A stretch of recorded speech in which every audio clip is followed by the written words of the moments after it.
Bien, señores, tal y como habíamos anunciado, tenemos aquí a una nueva generación de analistas políticos y expertos en relaciones internacionales.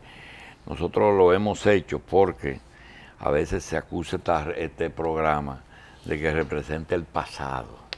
En alguna medida es así. Y yo creo que es así, ¿verdad? Señores, tenemos a Ernesto Gatón, que es el decano del grupo.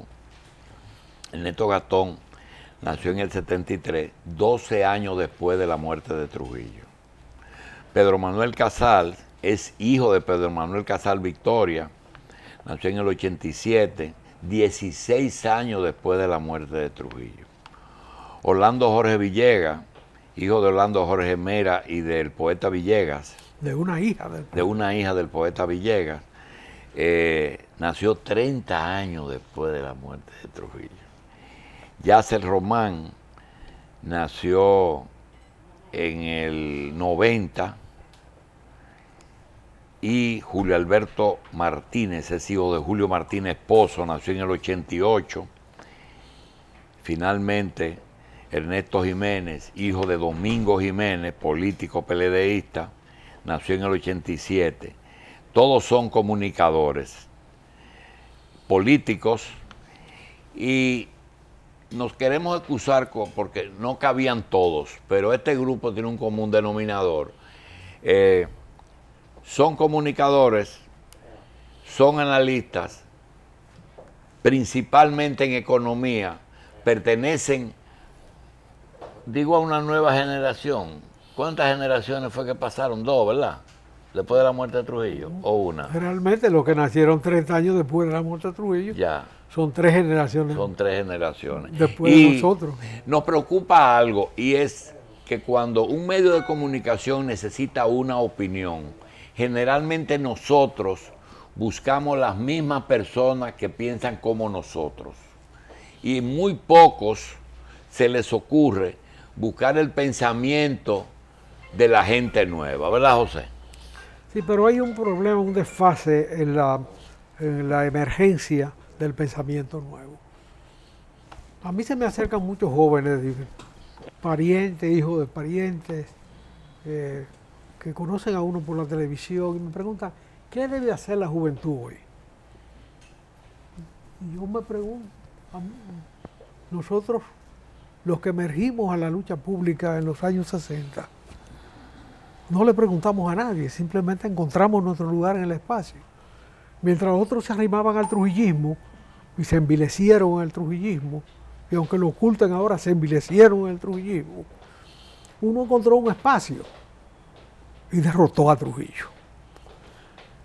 Y enaltece mucho este grupo que está aquí, que están tratando de encontrar cuál es el papel de la juventud hoy, de los nuevos valores de hoy. Todos tienen formación universitaria, tienen estudios hechos, pero quieren algo más que burocratizarse en lo que estudiaron y terminar con un empleo que a los 25 años o 30 años le da una jubilación. Quieren tener una presencia mayor, evidentemente. Y solo el hecho de que estén en la madrugada por aquí y que escriban con frecuencia y que participen en algunos aspectos de la vida pública.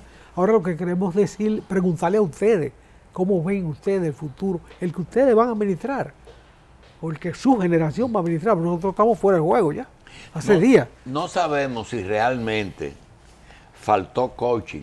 Coaching en pelota es el que manda a correr y manda a parar, pero también es una ciencia nueva o un oficio nuevo para decirle a la gente lo que tiene que hacer. Estamos en otra época y José Israel nos muestra un detalle interesantísimo que puede decir como base para que se sepa que es difícil uno coger solo su camino en esta época. José Israel siempre ha sido difícil.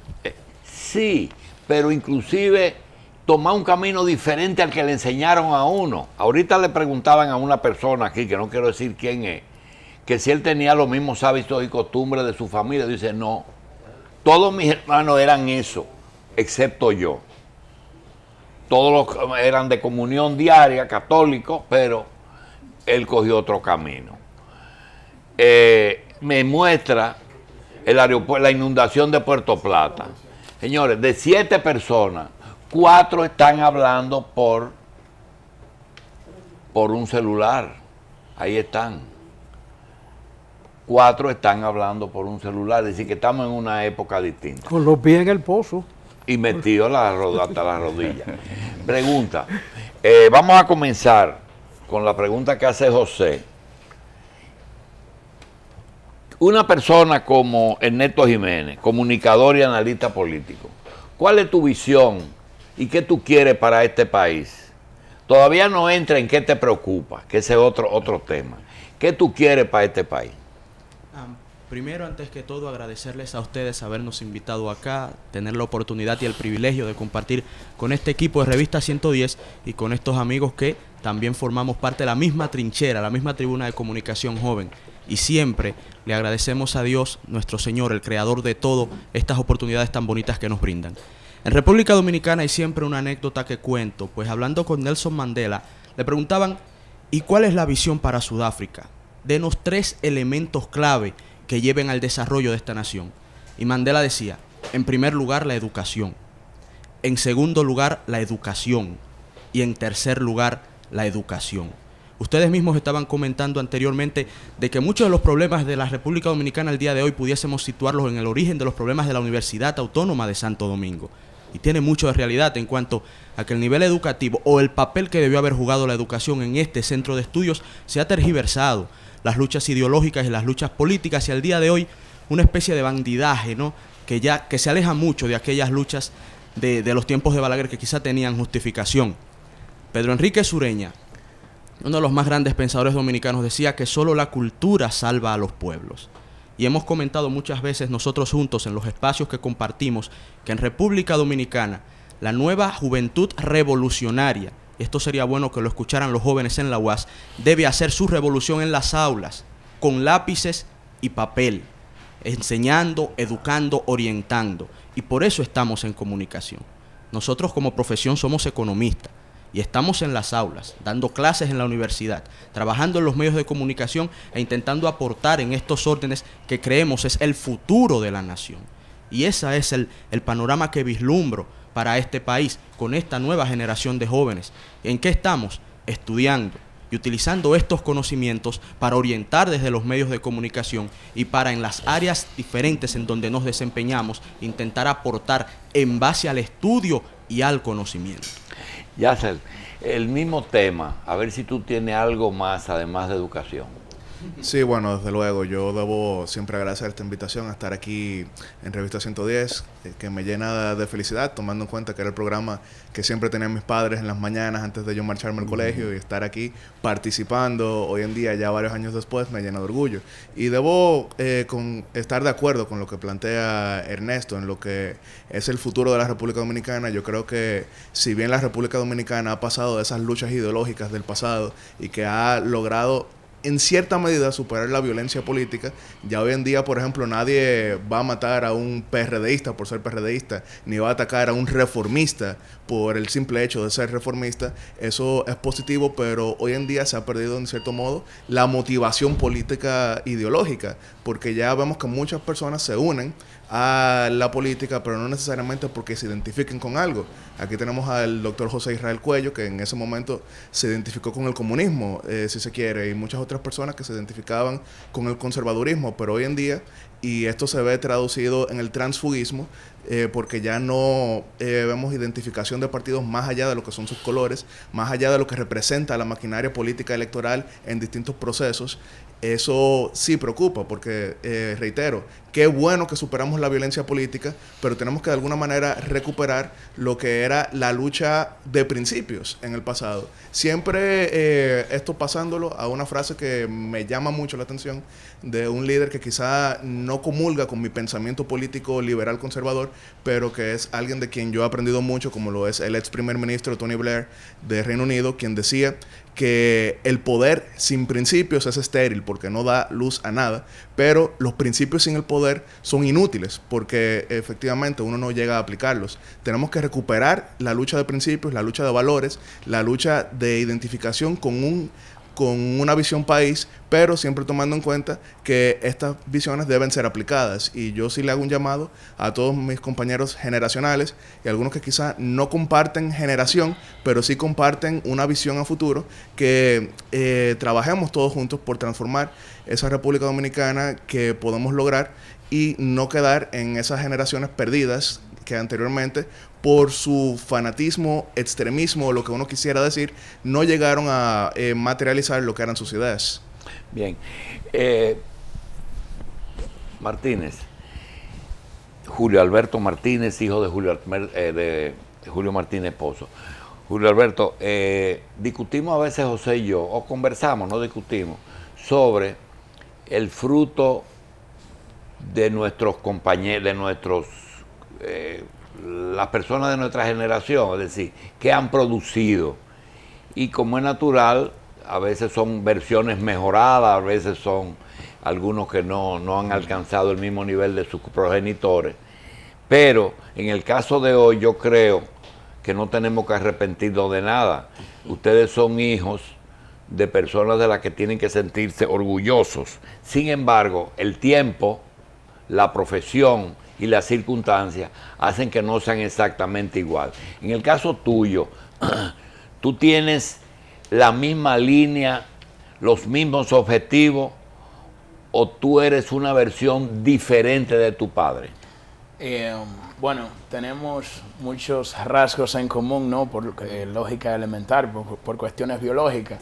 Pero nosotros debatimos mucho siempre en ambientes familiares. Es un debate polémico permanente que tenemos sobre diversos temas del país, porque en algunos coincidimos, pero en otros también tenemos visiones muy distintas. Evidentemente que me honra ser hijo de Martínez Pozo, porque en él veo un legado a seguir y un referente de trabajo, trabajo, trabajo y mucho trabajo. Y con relación a lo que decían mis compañeros ahorita sobre la visión que tenemos de la República Dominicana, yo simplemente quisiera ver a mi país insertada en el concierto de las naciones que han podido ingresar en lo que Andrés Oppenheimer ha denominado la economía del conocimiento. Yo difiero de Ernesto de que hay que estar en las aulas con lápiz y papel. No. Yo quiero ver jóvenes contables, yo quiero ver jóvenes produciendo software, y quiero ver un Estado que priorice la inversión en investigación, en ciencia y en tecnología. Porque hoy en día los software, los mercados internacionales se están cotizando mucho más caro que las materias primas. Y tenemos ejemplos de grandes países que no tienen recursos naturales de gran envergadura, sin embargo, son referentes en materias de desarrollo. Yo creo que hacia ese camino debe insertarse la República Dominicana. Bien. Orlando Jorge Villegas es, por los cuatro costados, un personaje excepcional que sí, es nieto de un presidente de la República y nieto de uno de los poetas más y abogados más distinguidos, poeta y abogado. En las dos cosas se destacó mucho. Orlando, esa genética te obliga, o tú eso no lo tomas en cuenta y sigues tu propio camino. Mire, Julio, es una pregunta que me han hecho muchas personas. Naturalmente, yo, vamos a decir, de cierta manera disentí de seguir el camino profesional de mi familia, que siempre fue el derecho. Y en mi familia muchas de las personas, primos, primas, se han encaminado por ahí, pero yo... ¿El derecho o la política? El derecho desde el punto de vista profesional, ya la política como vocación. En ese caso, sí, yo me siento identificado totalmente con mi tradición familiar. Yo nací en un ambiente político. Yo le puedo decir a usted que de las 5 primeras personas que me cargaron estuvo el doctor José Francisco Peña Gómez, cuando nací en el año 1991. En el ámbito profesional, yo decidí seguir la comunicación porque me gustaba la política y entendía que la comunicación... Pero de Peña lo único que hiciste fue leerlo, ¿verdad? Mire, aunque usted no lo crea, tengo recuerdos vagos de su presencia en mi hogar. Yo vivía al lado de mi abuelo, del doctor Salvador Reblanco. Recuerdo hasta el año 1996-97 que iba a mi casa semanalmente. Naturalmente yo era muy pequeño, pero sí, tengo buenos recuerdos de esa época de mi niñez cuando él iba a mi hogar.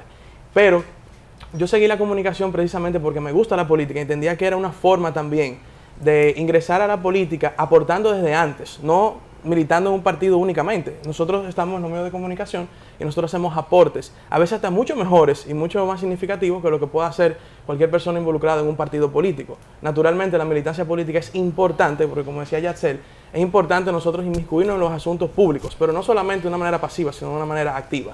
Y yo creo que eso es lo que nosotros necesitamos, y sobre todo la generación de nosotros, porque ya que abordamos el tema de los retos de la sociedad, yo creo que ahora mismo el principal reto de la sociedad dominicana es darle paso al relevo generacional.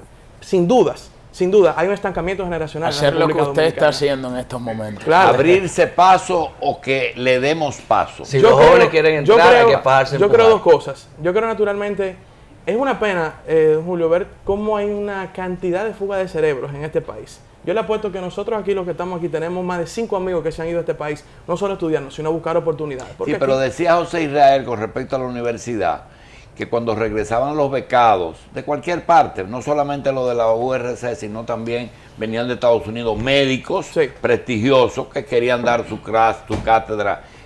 Óigame, les resultaba difícil entrar. ¿Usted se está refiriendo a que ustedes tienen algunos caminos cerrados? Mire, yo diría que aún en negocio hay un término que se llama barrera de entrada. ¿Barrera? De entrada, un término de negocio. Cuando usted va a abrir un negocio y tiene mucha competencia, usted evalúa las barreras de entradas. Yo creo que todavía nuestra generación tiene barreras de entrada. Profesional. Ejemplo, dígame. Profesional. Profesionales y políticas también. O sea, nosotros tenemos una clase política que ha tenido protagonismo desde los años 80. Y eso no es a codazo que se consigue. Bueno, lo que pasa es que, por ejemplo, el presidente Obama, mire que me llamó mucho la atención, en su última rueda de prensa, en la rueda de prensa que dio esta semana en la Casa Blanca, una periodista le preguntó sobre qué iban a hacer los demócratas. Y él le dijo, yo creo que la pérdida de los demócratas es un excelente espacio de reflexión para nuestro partido. Y yo creo que el partido debe abocarse a una reflexión interna y yo no puedo ser partícipe. Yo no puedo ser partícipe de esa reflexión, porque esa reflexión hay que dejársela a nuevas ideas y nuevos líderes. El liderazgo consiste en crear otros líderes, no en sentarse ahí. Entonces, eso nosotros tenemos que verlo como generación y como sociedad. Pero, don Manuel, hay que dejar que le abramos las puertas a ustedes a codazo o a coñazos. Mira, a mí Mauricio Macri, el presidente de Argentina, cuando era gobernador de Buenos Aires, en Argentina, me dijo a mí, en una clase que nos estaba dando, de que si los jóvenes quieren entrar, tienen que fajarse a empujar. O sea, no nos van a llegar las posiciones del cielo, y es muy difícil en un país tan tradicionalista como este de que los liderazgos tradicionales se desmonten para abrir paso a los jóvenes. Pero te voy a poner un ejemplo. Generalmente los presidentes de la República tienen seguridad, y a esa seguridad se le aumenta el problema de los seguidores que no los pueden ver en otra parte y tratan de verlo para darle una carta o para pedirle algo o para darle un abrazo. Y yo les quiero decir a ustedes que hasta un acto tan sencillo como ir a una visita sorpresa, usted coge 2 o 3 codazos. Claro. Y es la función del que está ahí impedir que se le acerque, porque puede matar a un presidente. Claro. Yo le pregunto, ¿ustedes no reconocen que el que está no tiene por qué dejarle su silla a nadie?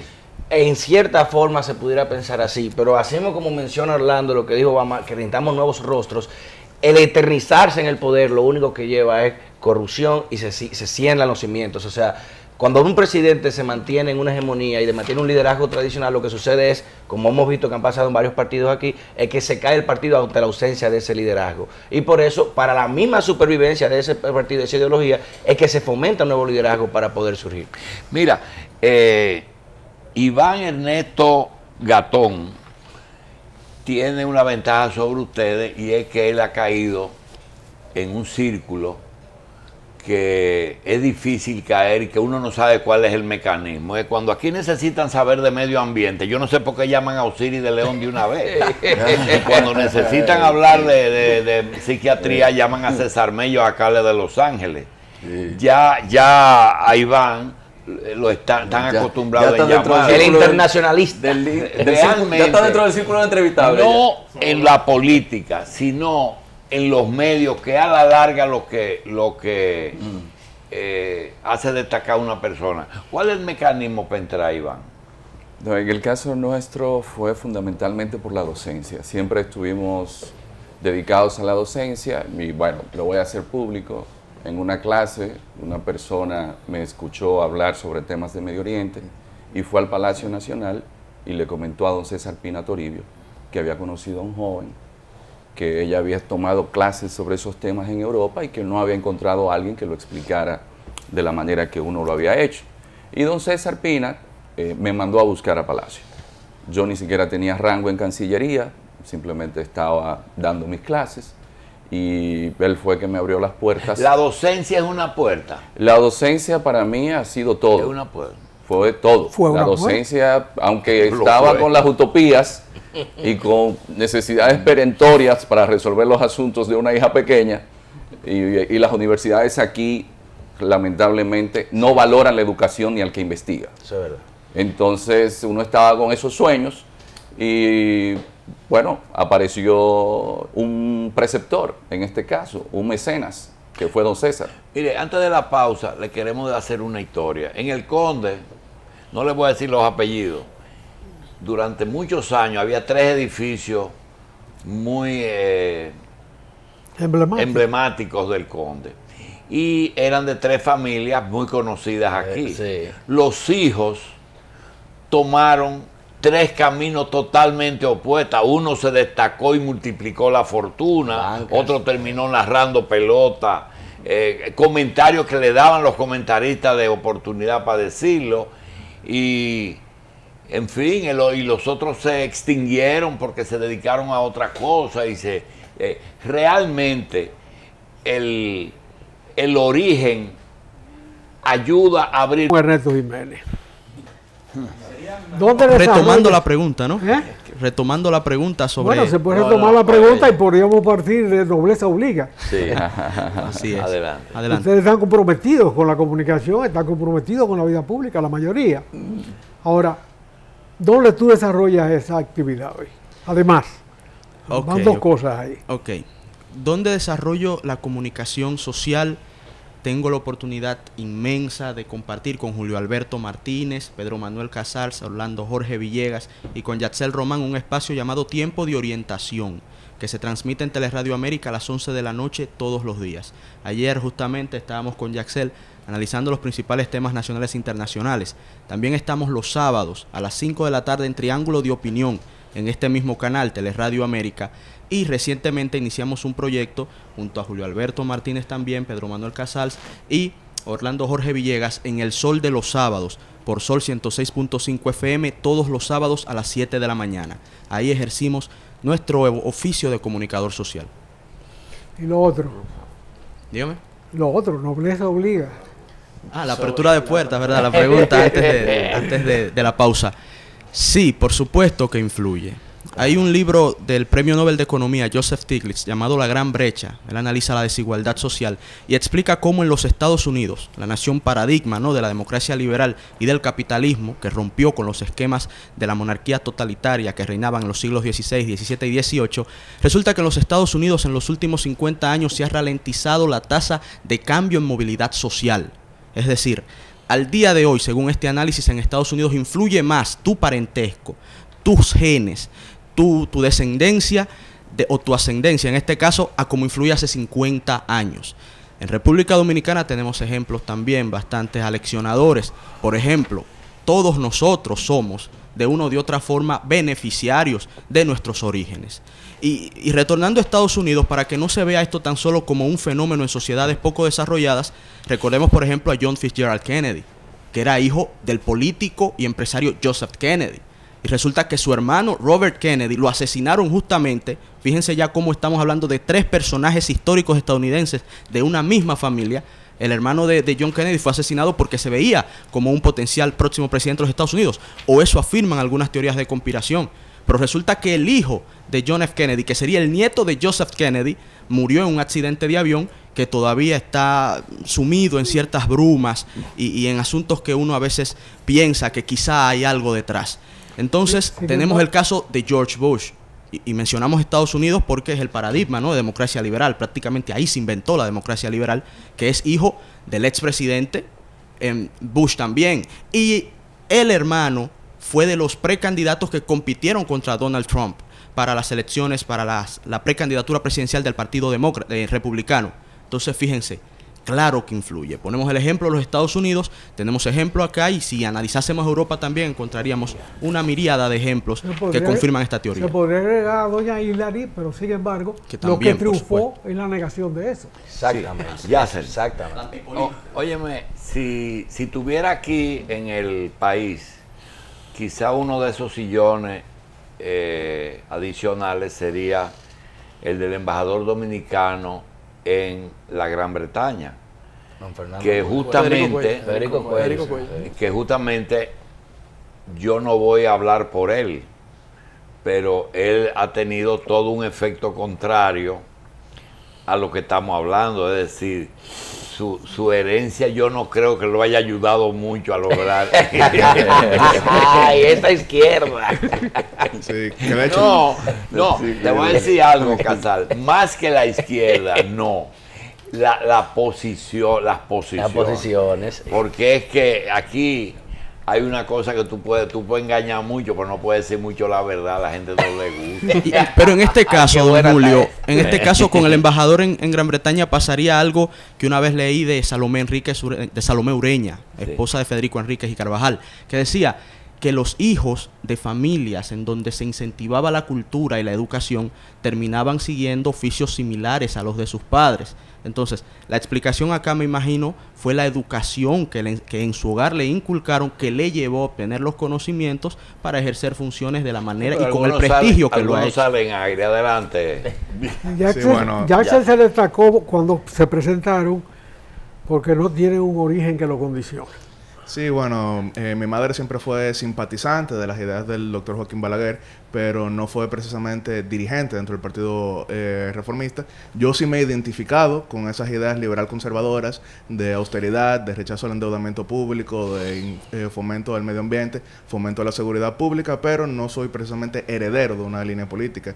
Pero hablando de esto, yo me acuerdo de una anécdota que me contó el ex candidato presidencial venezolano por el COPEI, Eduardo Fernández, el Tigre, que lo recordará el doctor Julito Jacín, quien tuvo una fuerte lucha con el ex presidente Rafael Caldera. Y cuando compartimos, él me contaba un chiste, no era tanto en sí una anécdota, y era de supuestamente un investigador norteamericano que al ganar el presidente George W. Bush las elecciones del año 2000, él quiso investigar sobre distintos herederos de castas políticas que habían ascendido a la presidencia, y investiga entonces en América Latina. Y va a Chile y nota que en los años 60 hubo un presidente Frei Montalva, y luego en los años 90 un presidente Frei Ruiz Tagle. Perfecto. Luego va a Colombia y nota que en los años 70 hubo un presidente Misael Pastrana, y luego en los años 90 e inicios del 2000 un presidente Andrés Pastrana. Y va entonces luego a Panamá, donde nota que hubo primero un presidente, bueno, semidictador, pero también líder político, Omar Torrijos, y luego entonces un presidente, Martín Torrijos. Y cuando llega a Venezuela, nota que en los años 70 hubo un presidente, Rafael Caldera, y luego en los años 98 un presidente, Rafael Caldera. Él dice, bueno, este será hijo, pero le dicen, no, es el mismo. Sí. Julio, el único insulto que uno acepta con mucho gusto es cuando te dicen que tu hijo es una versión mejorada tuya. A uno le encanta que le digan eso. No es bueno, pero a uno le encanta. ¿Tú crees y te has dado cuenta que en algunas áreas, naturalmente, son épocas distintas? El ambiente en que tú te desarrollaste, tu padre te proporcionó todo lo que tú necesitabas. Julito tuvo que venir de ahí,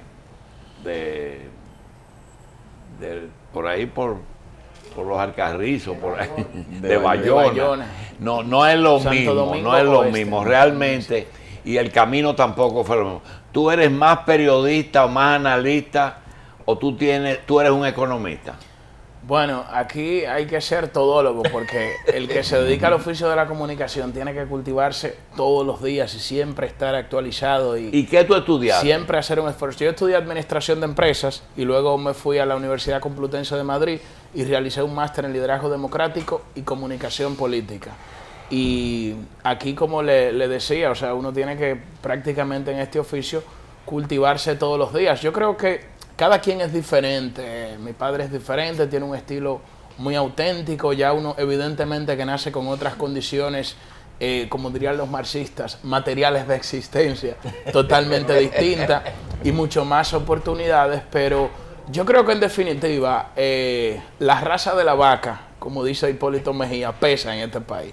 Ahora, lo más importante es, o sea, las relaciones y la descendencia te abren las puertas, pero el esfuerzo y el empeño y la ilusión que uno le impregna a los proyectos que emprende todos los días es lo que le da a la gente la sostenibilidad en el futuro. Yo creo que ahí es que radica la mayor importancia, porque uno puede ser hijo de quien sea, pero si uno no tiene esa vocación de trabajo, de sacrificio, de sentido de responsabilidad, no valdría de nada. Pero la mayor satisfacción que uno tiene en la vida es cuando le dicen don Ernesto, por ejemplo. Sí. Yo tengo un hijo que se llama Ernesto. Sí. Me han dicho don Ernesto. Cuando le dicen a uno el nombre del hijo. Pero me han dicho don Fernando, que es un nieto. Sí. Por supuesto que me han dicho don Federico. Sí. De manera que No. es así. Ay, José. También me han dicho, preguntaban por mi papá, y don José, ¿cómo Y don está? José. Llamaba Antonio. Don Antonio. Entonces son formas de gratificación de la existencia, que no son calculadas, la gente lo hace espontáneamente y para uno es muy grato. Yo lo puedo decir de los 3 niveles, ¿verdad? Ahora vamos a hablar con Orlando Jorge Villegas, que tiene apellidos tan ilustres y tan comprometidos con la vida pública dominicana, porque Villegas fue un combatiente en el 48, Sí, del grupo de Juventud Democrática y PSP. De manera que la historia de Villegas es larga. Sí, sí. Fue del grupo del Silvo Vulnerado, la colección del Silvo Vulnerado, donde estaba Valera Benítez, donde estaba Vicioso, Abelardo Vicioso, él, y no recuerdo cuál más. Entonces tiene varios temas, porque si tú quieres puedes hablar de un expresidente, pero si quieres puedes hablar de los Mera, que eso es otro. No, ese va ahí junto, no. El caso de Orlando Jorge, de Orlando Jorge Villegas, es el más condicionado de todos ustedes, de todos nosotros, porque es por los 4 costados y puede que haya 5. Sí. Por todos lados. De manera que expláyate tú en ese tema. Mire, yo le voy a hacer una anécdota de cómo yo ingresé a los medios de comunicación para que ese tema ustedes puedan entender en mi caso particular cómo se ha aplicado. En el año 2010, cuando yo estaba comenzando la carrera de comunicación social en la Pucamaima, ustedes recuerdan, mi padre fue candidato a senador en Santiago por el PRD en esa época, y cuando volvimos de Santiago, después de las elecciones, yo le dije, mire, yo quiero hacer una experiencia en los medios de comunicación, o sea, yo quiero empezar desde temprano a aprender y ver cómo es que funciona. Entonces, precisamente por tener un abanico de relaciones, y siempre le agradezco a Manuel Corripio darme la oportunidad de haber ingresado en septiembre del 2010 a Telesistema. Yo duré 3 años como reportero en Telenoticias con Roberto Cavada. Pero cuando yo entro a Telesistema, en septiembre del 2010, a pesar de que una relación me abrió una puerta, yo tenía que establecerme como reportero, como una persona con capacidad para poder estar en los medios.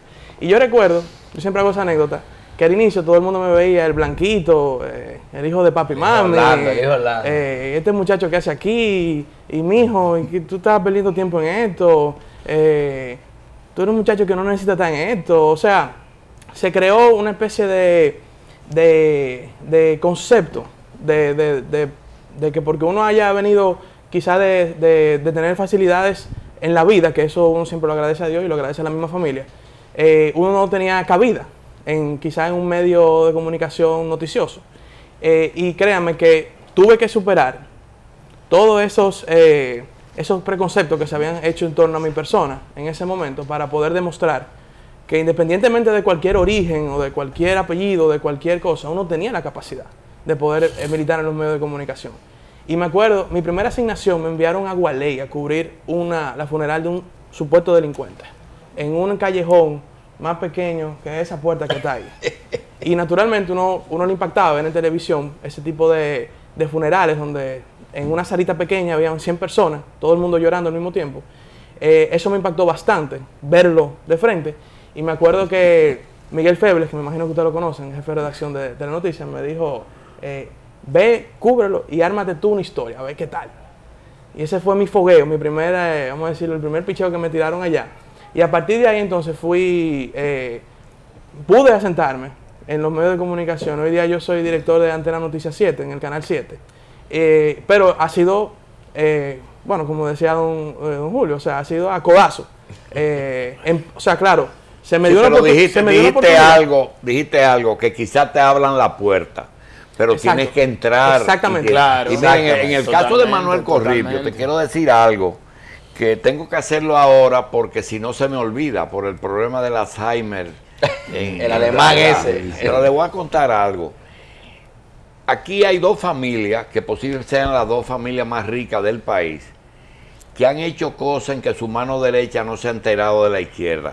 En el caso de los Vicini, yo recuerdo cuando iba a visitar Editora Taller, yo veía mucha gente conocida que iba a buscar una ayudita para una beca durante años. Muchos de los amigos de nosotros estudiaron con beca Vicini y ellos iban ahí y le daban todos los meses su ayudita. Pero en el caso de Pepín, quiero decirte que muchos hijos de amigos de él, y no quiero decir muchos nombres, no solamente el caso, muchos es mucho, mucho es docenas. Él le dio la primera oportunidad y cogieron dos caminos. Uno fue el de abrirse su propio camino a independizarse. Otros todavía están en el grupo y algunos no dieron para nada porque no supieron usar los codos, ¿verdad? Bueno, déjeme decirle que dentro y permitieron, por ejemplo, que Cavada te ganara a ti. Cavada entró formado. Dentro de ese grupo que usted menciona, por ejemplo, puedo mencionar sin ningún tipo de problema a un colega, Sí. que es el nieto de don Antonio Guzmán, Iván Hernández Guzmán, también se inició en el grupo Corripio como empleado. Iván en Santiago era de los gerentes del grupo Corripio en Santiago. O sea, un hijo de Leonel Almonte, un hijo de Busto. Yo conocí ahí varios hijos pero realmente, ahora mismo, ¿en qué estás? Yo ahora mismo, como le decía, estoy como director de prensa del Canal 7, de AN7. Ah, tú estás en el 7. Sí, yo ingresé en el 2014 ahí como productor ejecutivo y después me ascendieron a director con 23 años en ese momento. Pero fue lo que le digo, o sea, es demostrando que existe capacidad, porque como decía Julio, o sea, uno puede tener todos los apellidos del mundo y usted puede tener toda la entrada del mundo, pero hay que demostrarlo. Casal, tú tienes genética de gente que ha dado codazo. Tiro y codazo. Y Pedro Manuel le dio un codazo a Balaguer que terminó en la Corporación Dominicana de Electricidad. Así mismo. ¿Tú realmente crees que es a codazo o a coñazos? Mire, yo creo Una que mezcla de ambos. una mezcla de ambos, doctor, porque como también decía Julio Orlando, el talento sin virtud es inútil. La virtud es terrible, más la virtud sin talento es inútil. O sea, uno puede tener el origen y no lo voy a negar. Yo fui un trofeo de virilidad de mi padre. Mi padre me tuvo a mí a los 50 años en un segundas nupcias. O sea, yo fui un trofeo de virilidad y como no compartí quizás muchas experiencias padre e hijo físicas en el sentido de ir al parque a jugar pelota o montar bicicleta, sí compartí una relación intelectual que al día de hoy me permitió formarme y tener los criterios que tengo. Y por lo que viví junto a él, todo lo que atravesé, los amigos que tuvo en un momento coyuntural, los amigos que le dieron la espalda, la forma en que tuvo que ascender, la forma en que también tuvo que descender, me da a entender a mí de que realmente es una mezcla de dos, es a coñazos y a codazos que se entra, porque como les dije ahorita, esa barrera de entrada aquí es muy, muy, muy pesada. Bien. Y si uno no logra atravesarla, te vas a quedar del otro lado gritando. Bien. Gatón, el único gatón que yo conocí en mi vida fue a Manelí.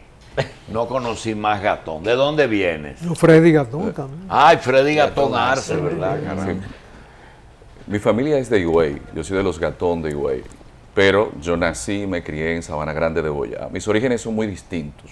Aquellos. A lo de ellos. Sí. Yo tuve que llegar a la capital, primero trabajar en una zona franca y luego entrar como mensajero interno en el Centro Dominicano de Promoción de Exportaciones. CEDOPEX. Entonces, de ahí, escalafón de especialista 3 hasta gerente de promoción de exportaciones.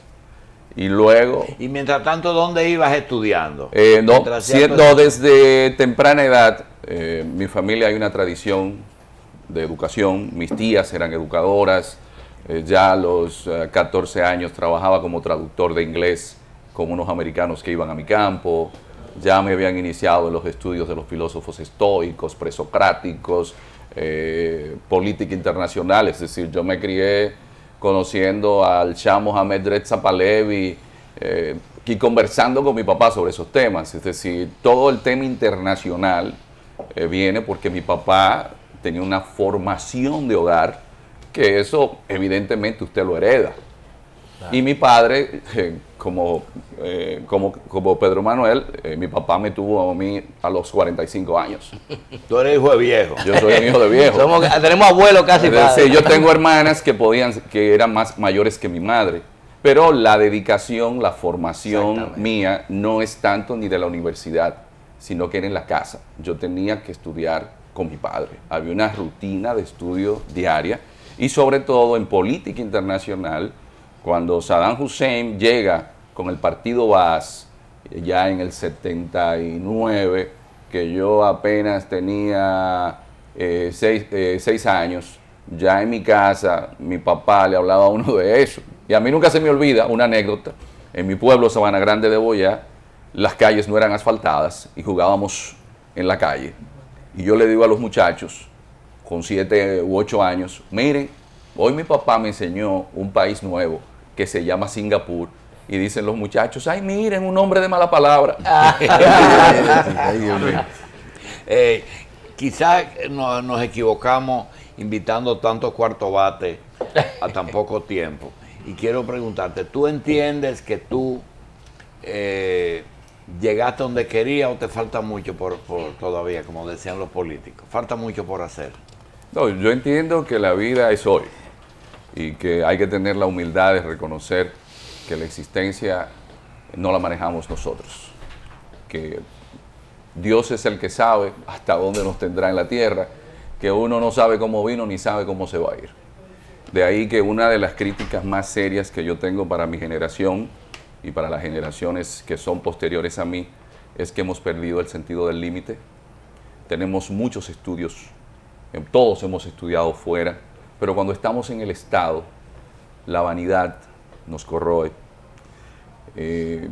Lamentablemente creemos que hemos sido predestinados. E incluso he conocido personas más jóvenes que ustedes que están en el Estado conmigo, que me dicen, a la edad que tú tienes, yo debo tener una casa en la playa. Oye, eso, mi madre. Entonces me ven a mí, a mi edad, con 43 años, como un fracasado, que no tiene porque estoy en el Estado y no tengo casa en la playa. Entonces vemos mucho una serie que se llama House of Cards.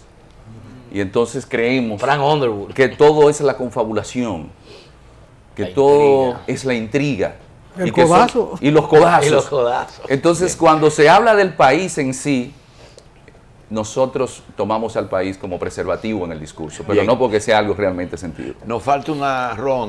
José, nos queda una ronda con en la ronda anterior arrancamos, como siempre, con Ernesto Jiménez, y él habló de Salomé Ureña y de Francisco Enríquez y Carvajal como padres de un hogar donde se formaron verdaderos sabios del pensamiento dominicano, y terminamos con Iván Gatón, que nos da la misma situación. Su hogar fue su fuente de formación. A mí me parece que enlazar las dos cosas es importante para quienes nos están viendo. Pero ahora vamos a otra cosa. Volvemos con Ernesto Jiménez, como siempre. ¿Dónde tú has trabajado, Ernesto? Ok. A ver, para seguir con la misma línea de Iván, terminar en esta pregunta. Mi formación es de un hogar bochista. Mi padre, el doctor Domingo Jiménez, hereda de su padre, que fue un líder comunista. Ya son dos, ¿verdad? Luchador.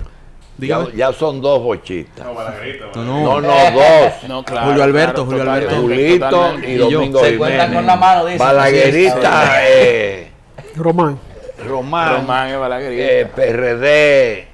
PRM. No, deje eso tranquilo. PRD. El PRD lo llevó al poder. Deje eso así. Ninguno puede ser nacionalista dominicano. Ninguno puede ser miembro de la Junta. No puede. No. Entonces, mire, Pedro Manuel es vinchista. Vamos a hacer una digresión. Yo soy dominicano nacionalista. Sí, pero ya estamos identificados. Y con estos pensamientos del profesor Juan Bosch, mi padre, que viene, repito, de su padre, Baudilio Jiménez, que le inculca el servicio a los demás, la vocación, el trabajo, y él ve eso reflejado en el Partido de la Liberación Dominicana de Juan Bosch, en aquel PLD de Juan Bosch, muy diferente al de hoy. Entonces crecimos en este mismo ambiente de estudios y de servicio a los demás como bandera y como norte de vida. Luego de acá estudiamos economía en la Pontificia Universidad Católica Madre y Maestra y aprovechamos estos conocimientos para dar clases, que es nuestra principal vocación. Hemos dado clases en la misma Pucamaima y en ocasiones hemos tenido la oportunidad de trabajar con algunas fundaciones en este mismo sentido. También somos expertos en finanzas y somos expertos en estadística y estamos laborando la manera de asesoría en la Junta Central Electoral en estos mismos temas y en los medios de comunicación, como ya habíamos expresado, desde Triángulo de Opinión, Tiempo de Orientación y El Sol de los Sábados, laboramos como comunicador. ¿Estabas trabajando en la Junta Central Electoral? Todavía estamos ahí. Las nuevas autoridades lo consideran. Adelante, joven. Sí, efectivamente, yo soy egresado de la Pontificia Universidad Católica Madre y Maestra, donde me titulé como abogado, y en lo que yo me he dedicado tradicionalmente ha sido precisamente el derecho, pero también en el área de la economía, y he sido escritor, articulista en distintos medios internacionales, como lo es el caso del País en Uruguay, el Diario de Hoy en El Salvador y Capets en Reino Unido precisamente, donde he tenido la oportunidad de compartir con el embajador Federico Cuello, quien de hecho allá es bien cercano con la derecha británica, se lleva muy bien con ellos, así que ha tomado quizás algunas cosas distintas al padre. Él es el embajador ante el Estado y la nación inglesa. Sí, que actualmente es una monarquía. Que son los que gobiernan de ellos, que él trabaja. Pero sí, yo quiero compartir una anécdota de lo que es mi trayectoria. Yo me identifiqué desde muy pequeño, precisamente incentivado por mi madre, con los valores del gobierno, si se quiere, centro-derecha, principalmente lo que sería aquí aplicado por el doctor Joaquín Balaguer, pero también me inspiró bastante, alguien que también yo sé que ha inspirado a Orlando Jorge, que fue el presidente Ronald Reagan de Estados Unidos. Yo me identifiqué con ese tipo de visión, pero yo consideraba ya cuando entraba en edad, en los 17, 18 años, que aquí no existía ideología política. Yo me sentía bastante frustrado hasta que comencé a ver al diputado en ese momento y todavía ahora reelecto, Ito Bisonó, que escribía en los medios de comunicación sobre ese tipo de políticas con las que yo me identificaba, y al yo ver eso me sentí tan identificado que sin tener ningún tipo de contacto con él, lo que hizo fue averiguar a qué iglesia él asistía. Me senté detrás de él y en el momento de la paz, cuando le doy la mano, le digo, yo me identifico con usted y me gustaría reunirme. Y eso fue en el año 2008 y desde entonces he tenido la dicha de trabajar con él durante todos estos años. Y también en otra anécdota que es en los medios de comunicación, precisamente en el año 2010, que es cuando me hacen mi primera entrevista, que les comparto que quien me entrevistó por primera vez está aquí presente, que fue Julio Alberto Martínez, precisamente en Tiempo de Orientación. Desde ahí se me abrieron las puertas porque cuando me entrevistó Julio, lo vio esa entrevista un productor de otro programa que me invitó entonces, y desde ahí he tenido la dicha de participar en varios medios, incluyendo este que me llena de honor, resaltando siempre que era el programa que yo antes de ir al colegio tenían en las televisiones, y he tenido ahí la oportunidad de abrirme puertas. Hoy en día soy secretario internacional del Partido Reformista Social Cristiano, miembro de la Comisión Ejecutiva del Partido Reformista Social Cristiano, coordinador general para América Latina de la Red Latinoamericana de Jóvenes por la Democracia y vicepresidente de la International Young Democrat Union, que reúne a partidos políticos de 100 países que se identifican con los valores de centro derecha. Entonces yo sí, a través de los medios de comunicación, pero abriéndome pasos a codazos, averiguando dónde iban a estar personas con las cuales podía tener coincidencia ideológica y de planteamiento, he llegado a donde estoy hoy en día, y debo decir que me siento contento, pero siempre queriendo seguir hacia adelante. Julio Alberto. Bueno, mire, yo le voy a ser sincero. Mi identidad ideológica comenzó en el año 1996 en la campaña. Yo era muy pequeño, pero yo escuché un discurso de Peña Gómez que decía que el país lo van a prender fuego en las 4 esquinas, y a mí eso me generó mucho temor, y yo fui donde mi madre y le dije, mami, van a quemar el país. Y ahí comencé a identificarme con el Partido de la Liberación Dominicana, y más porque vengo de un hogar que mis padres antes militaban también en el PLD, y al igual que Ernesto, pude crecer en un ambiente donde se tenía como referente al profesor Juan Bosch, y siempre uno, siendo un neófito, escuchaba muchas cosas de Juan Bosch, y por instinto uno fue como teniéndole mucha admiración, y luego, y a través de los años, por conciencia. Yo no soy muy devorando sus anecdótico, textos. pero te quiero hacer una. Conocí a su padre en una botada que le dio Juan Bosch. Una vez botó un paquete y dentro de ellos estaba Cristino y Julio Martínez. Bien. Y él, he crecido en un ambiente así. Nosotros en la universidad, que ambos, Pedro, Yachel, Ernesto y yo, estudiamos juntos y siempre nos sentábamos en los pasillos de la universidad a teorizar. Ahí uno no tenía la madurez que tiene ahora y uno iba más como combativo ahí a defender una causa en la que uno creía. Y bueno, he trabajado en distintas instituciones del Estado, como el Ministerio de Economía, Planificación y Desarrollo, la Corporación de Fomento Industrial. Nosotros iniciamos un proyecto muy interesante que aprovechamos también para darle la gracia a don Antonio Espaillat, que al igual que usted y al igual que el empresario Manuel Corripio y lo que hemos mencionado aquí, apuestan a la nueva generación y nos abrió las puertas en el programa del Sol de los Orlandito. Sábados. Bueno, como yo le mencioné, actualmente estoy como director de noticias del Canal 7. También estamos, como dijo Julio, en el Sol de los Sábados. Yo también particularmente doy asesoría a algunas compañías en mercadeo digital, dando esa transición de mercadeo ¿verdad? Análogo, por llamarlo de una manera, al digital. Y también ahora me presto a partir de enero también a iniciar en las aulas, en la carrera de Comunicación Social de la Pucamaima. Yo estudié Comunicación Social, Mención Audiovisual en la Pucamaima y concluí ahora también una maestría en Dirección Ejecutiva de Proyectos de Pucamaima con la Escuela de Organización Industrial de Madrid. Y a partir de enero entonces también incursiono en el mundo académico, que me apasiona, me gusta mucho, en las aulas dando comunicación política precisamente. Bien, Pedro Manuel, se puede ser de la familia de Santiago, se puede ser hijo de Pedro Manuel, pero también se puede ser de Sabana Grande de Boyá. Así mismo es. Y los resultados son los mismos, el producto es muy bueno. Así Adelante. Yo realmente soy licenciado en Derecho, soy mi maestría en Seguridad y Defensa y Políticas Públicas enfocadas a la juventud. Trabajo también, actualmente tengo mi firma de abogados, Almonte y Casals, en la cual yo vengo del sector bancario, duré 5 años trabajando con una de las familias que usted mencionó ahorita, con don Juan Carlos Rodríguez Copelo, del Banco BDI, quien le agradezco enormemente todo el apoyo que me ha brindado. Y esa experiencia en la banca me hizo a mí ya adquirir más conocimiento también en el área de litigio, que me permitieron al día de hoy tener mi oficina de abogado. Pero lo que más me gusta y mi pasión, que también debo agradecer personalmente a don Pepín Corripio, que me cedió la columna de mi padre en el Nacional los miércoles, que ahí he podido también tratar temas ya académicos, jurídicos, y soy moderador del Centro de Estudios de Seguridad y Defensa, del CCD, conjuntamente con la doctora Josefina Reynoso, en el cual también continuamos las labores académicas, pero mi pasión también son los medios de comunicación. Bien. Gatón. Me inicié en el área docente desde los 16 años en mi pueblo natal. En la actualidad imparto docencia en las áreas de maestrías de las distintas universidades del país en temas de relaciones internacionales, incluyendo los diplomados de Estado Mayor Conjunto en el Ministerio de Defensa. Eso fue lo que hizo Soto Jiménez, ¿verdad? El INSUD, el Instituto, Instituto Superior de Educación de Defensa, y donde vienen militares también del extranjero. También está la maestría en Defensa y Seguridad Nacional. Exacto. Y también por recomendación de profesores españoles, porque hice mi diplomado de estudios avanzados.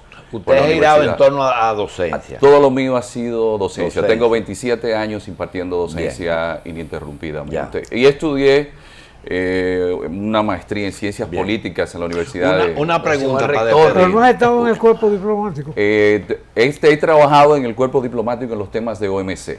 Represento al país en los temas de defensa comercial en Ginebra. Bien. Una pregunta final, pero solamente para los que vayan a contestar que sí. ¿Alguno quiere ser presidente de la República? Bueno, Orlando.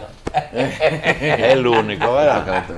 Bien. Bueno, yo creo que eso es azar, así que yo no me Yo atrevo. me quedaría como asesor de Orlando. Yo soy amigo del presidente. A mí que me aspiren. Agradecerle a esta generación de jóvenes que ustedes van a tener, nuestros televidentes van a tener hasta el 2040, que va a tener el 2044. Yo lo escucho. Fernández. Yo me voy a excusar, ¿verdad?, para esa fecha. Iván Ernesto Gatón, experto en relaciones internacionales, el licenciado Pedro Manuel Casals, hijo de Pedro Manuel Casals, comunicador, Orlando Jorge Villegas, hijo de Orlando Jorge Mera, licenciado Julio Alberto Martínez, hijo de Julio Martínez Pozo, Yatzel Román, político y analista internacional, reformista, y Ernesto Jiménez, hijo de Domingo Jiménez, comunicador y analista político. Señores, gracias y de verdad les deseamos mucho éxito en la vida. Hemos hecho un gran programa. Gracias.